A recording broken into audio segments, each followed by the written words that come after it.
Did you sleep really well last night, or was it hard after everything happened yesterday? Yeah, I was exhausted on the drive home and could hardly keep my eyes open. And then once we got home and started kind of unpacking everything, it was a little difficult to fall asleep last night. And just excited, obviously, with everything that transpired, and just happy for our players more than anything, because they're the ones that made the decision to stick with things and get to this. First blush reaction to going to North Carolina, playing Oklahoma? Yeah, known Skip since reaching 14 East days when he was at Navarro Junior College. So he's obviously done a really good job there at Oklahoma. I know we're going to face a really good pitcher and a really good pitching staff. His line of expertise there, and yeah, I mean, we'll kind of dive into him a little bit more today, a little bit later today. Don't know a ton about the team at this point, but we'll take a look this afternoon. How busy is the training room going to be this week before you guys head up there? Already pretty busy, I think, this morning. Saw Robbie feeling a little tight this morning still. Overbeak is still hobbling around. Still carrying the American flag too this morning, but no, they're both a little sore. I just talking to Riley, he's like, my legs are cooked right now, but hopefully no other injuries pop up, but kind of been dealing with that kind of stuff over here. Stoney did tell me this morning they thought he might have dislocated his shoulder again on the dog pile. He didn't. He's good. Well, did you have any idea Chapel Hill for your destination? No. Just, we just kind of go with the flow and figure out once they tell us where we're going, whether it's a bus or a plane trip. And, yeah, we're excited. I've never been there before. Never been to Chapel Hill. They got an awesome setting, and yeah, we're excited to be part of it. You said yesterday was a little emotional for you. What about today? Just seeing your name come across the board and knowing these guys get to play one more weekend? Yeah, today's just more, I guess, excitement and just thankful for, again, just what these guys did this week to have a chance to continue to play. And, yeah, just this was a kind of an improbable type of scenario about a month and a half ago, I think, for a lot of people. But the guys in the clubhouse, they just kept believing, and that's what we do. When you get into this kind of a setting, I mean, what's the value in having so many guys that have kind of been through last year's regional and what you're facing this week? I think that is a huge part of it, because really nobody on the roster had played in a regional before last year. Now these guys all have. And I think maybe even more important than that is the schedule that we've played this year. I think we're more prepared to go in a regional type setting this year. Not that our schedule was a cakewalk last year by any stretch, but by kind of just looking at the field in the top 8, we've played 4 games against the top 8, won 3. So we're battle tested, and we've seen a lot of really good arms. The run that we made through the tournament was just like a regional in my mind, just in terms of the ace pitching that we saw over the course of the 4 games. With how you guys have kind of had to piece together pitching this year because of injury and other things, I mean, does that help you in a regional setting too? I think so, especially if you get to Monday, just because you're going to be stretched a little bit thin with some arms. But, there was a lot of trial and error throughout the year just trying to cover those innings, and we found some guys maybe that we weren't sure that we were going to count on before the season started that we ended up counting on. And some guys really stepped up. So yeah, it'll be interesting. You never know what you're going to get in a regional. It could be, I think we had one year in 2017 at A&M. We made it, won a regional 3-0, and we used 5 pitchers. So, then you obviously go back to 2021 where we get to, Monday and use a ton of different arms. And COVID started, 2 games. So just never know what you're going to get. Is there a point in the year when it felt like maybe the schedule was too difficult? Or do you kind of have to thread that needle a little bit between challenging but not too difficult? Oh, yeah. We were having those conversations at points during the season. But we also knew if we could kind of just get through that, we weren't looking ahead that the schedule was getting easier, but it just was something like maybe we can catch our breath, because we had the 2 home weekends at the end that certainly no matter who you're playing, just being able to play at home for a larger stretch there at the end of the season was helpful. But yeah, I just think that's, when we're trying to be a top 16 seed, and not shying away from that goal, it's incredibly difficult to do that. And you have to challenge yourself, I think, with a schedule in order to be in that situation. And, who knows how the season would have played out if, we hadn't had those injuries, but it's made us who we are. And, we're a tougher team to go with. Coach, to be at where you were in the midway through the point to now having, a regional berth, can you speak to just how special this team is to make that happen? Yeah, I just it speaks to the veteran presence in the clubhouse, and they've been through the ups and downs, particularly the guys who've been here for 4 years, just staying the course and just really refusing to give in. You got to have that, in the clubhouse, and the want to and the leadership to show up to practice and stay process driven when it's hard to do that. I mean, those are things that these guys have bought into that have been in our program for multiple years. Let's try to take the emotion out of it the best we can, and let's just take each day for what it is and go attack it. And then you just stack some days to do that, and you give yourself a chance. And you can't do that though without buy-in from your top guys. How do you keep that momentum going from everything you generated over the past year? Well, it starts on the mound. I mean, that's really, I've said that throughout the course of the year. Your momentum is as good as your next day starting pitcher, and I'm setting the tone. And everybody kind of plays complementary baseball off of your starting pitcher. And so that was obviously a big piece of the puzzle in that tournament. And I think, I don't know what the numbers are, but the ERA had to have been below 3 in the tournament, and didn't give up a ton of runs, and just kind of allowed us to play team offense, knowing that, if we could hold them down a little bit and eliminate the crooked number, we got a shot to win every game. So the momentum comes from the pitching.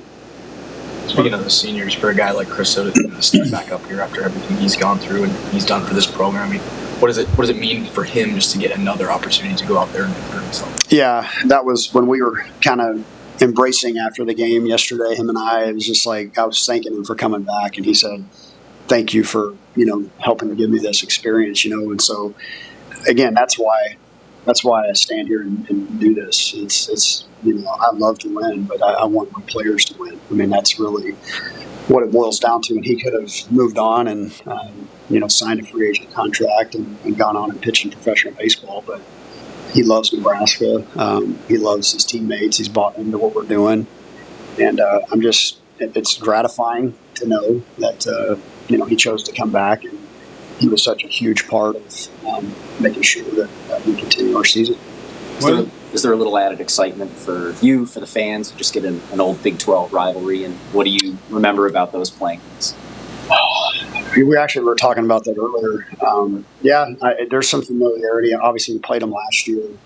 That feels like a long time ago, though, because that was maybe opening weekend, I think, last year worldwide. So, there's, just the Nebraska-Oklahoma synonymous with football, and just some of the, like you said, the old rivalries. I think we played them maybe every year at Bricktown. Obviously have some good memories from playing in Bricktown. Coach, I know it's early on in the season, but how did playing some SEC teams like Vanderbilt and LSU prepare you for the level of competitiveness you have to have against those types of teams? Yeah, I think it gave our guys a glimpse of the physicality and just the level of pitching and the depth that you're going to see when you face those teams. Just from the power conferences, right? I mean, the ACC and the SEC got 20 plus bids, this morning. So yeah, it's important. And we saw it early in the season, right? That was a kind of a different version of who we were at that point in time. And then throughout the year, just being tested by all these great teams and great arms. And you're going to take a lot of experience from that, because, these guys have seen pitchers throwing 100 miles an hour this year, just about every weekend, it feels like. What does it mean to be back-to-back Big Ten champions, especially when you look at Pac-12 folding in and you beat two of the best teams on the West Coast? Yeah, it's awesome. Obviously, it feels great to feel like you're starting to get some consistency in terms of postseason play and making runs and some of those things. And it's just two totally different years, honestly, for me, just the way that they happen in the tournament. Doing it the hard way last year is maybe the last time that'll happen, just with the new format. And this year, just facing the number of really good teams and arms that we faced was like a regional, honestly. So huge for our players to be part of that. Something that we were in back-to-back championship games, 13 and 14, and fell just short. It's awesome. You can put a ring on your finger and dogpile, and those experiences that these guys will remember forever. When you talk about experience in the NCAA tournament, can you think of times when you were a player or other teams that you coached and you saw that pay off in the tournament? Just little things. Yeah, I just think you draw on your experiences with each weekend that you play, and when you play these teams that have future big leaguers on them, and you kind of take something from them. You can whether you win a game or you play a tightly contested game, you kind of understand the level of play that it takes to win. And it just having, there's some similarities between all the teams that we've had that have found a way to win postseason tournaments. We've had better leadership, all the guys back returning. It always tends to work out to where it's the teams maybe that you least expect at times, where you just have some guys who are just fighting tooth and nail to do whatever it takes to win, and maybe they're overlooked at times. So it's just, like I said, this group's pretty special to stay in here and continue to fight. When you talk about how special this run has been, how much, both inside the lines, outside of the lines, is the impact Greg Sharp has made on this program, and how you guys have tried to channel that this year? Yeah, it was an emotional early part of the season, with his passing and just all the things that came along with that, and the Vanderbilt game, and just I think, thinking about the way the first game could have ended and it didn't end, you kind of just wonder if it was destiny, right, that we needed to continue to play, and but this team has more in front of it, and it's been, Greg was a good friend, and he was part of our team. That's the thing that I think I just want to continue to stress is, he just wasn't a guy that was there on the sidelines. I mean, these guys are with us all the time on the road, and eating meals together and on bus rides together. So it was really neat to see his family a couple different times down at Kansas State, when they honored him, and then back at our ballpark, and just hearing from them throughout the year. It was definitely a ride for Greg this year, and we're hopefully to continue that. Coach, you mentioned Brett Stokes on Saturday and Sunday, and he probably didn't get as much playing time as he would have liked this year, but can you just speak about the teammate he's been over the course of this season? Yeah, Brett is, he can be, I think he would be a really good coach one day if he wants to be. I think he just, he's a stoic young man. It's kind of a man of few words, but he knows the game really well. And I know he's been kind of behind the scenes helping Devin Nunez as a freshman, as have some of the other veterans as well, but just staying locked in, honestly. And, it's hard. You got a good team, and you've got depth. There's going to be some guys that don't get as many at-bats as they would like. But the key is if you have a great attitude, when your chance comes, usually you make the most of it. And that's what you saw from Brett this week, just stepping up when we needed him and driving in a big run yesterday. And the play in the ninth inning, I mean, I went back and watched it this morning. What a play for go all the way across the infield and make a play on the run. And if that ends up being a hit, it's first and second, nobody out, and bullpen starts getting going a little bit more. So, yeah, he played a great third base all week, and certainly picked us up. For the season, you guys would have expected to be here this week, but how do you kind of flush the emotions of the last 48 hours while also holding on to what made it special? Yeah, I just think that's the key, is just understanding the mindset that we've had to get to, that we've just got to continue. And I think, we didn't just do it for the last 4 games. I think that's the key. We've done it it's kind of felt that urgency, maybe even more so than last year, just because of where we were mid-season. So once the mindset flipped this season, I knew that we were going to have a chance to make a run just because we had the talent. When Tucker came back, covered some innings for us on the mound, we felt like we had this in us to do this. Mindset's everything, though. You can have all the talent in the world, but if you don't have guys that want to play for the team, it doesn't matter. So that mindset change is kind of what's going to continue to propel us. Anything else stand out about the last week today you didn't yesterday, just with the benefit of a little sleep and separation? Like I said, I think we played amazing defense all week. That was a big part of it, and to stay focused for the 4 games through a long rain delay. I thought the outfield play was incredible, and the infield play was really solid too. Save for maybe like 1 inning, I think, on the week, and Haligzo was great on point. So that stood out to me. I thought was a major difference for our team in that ballpark. To play great defense was important, not to give a lot of free bases. And I'm proud of the hitters for stepping up, honestly. Because, again, you can throw your hands up and go, oh, can you believe it? We played the 12 seed, but they got the pitcher of the year. I mean, that was a narrative outside the lines. But inside our clubhouse, the guys were fired up for the challenge. And so we took that on, and I'm proud of those guys for not backing down from that and not making excuses as to. You've kind of talked about the search for complementary baseball most of the season.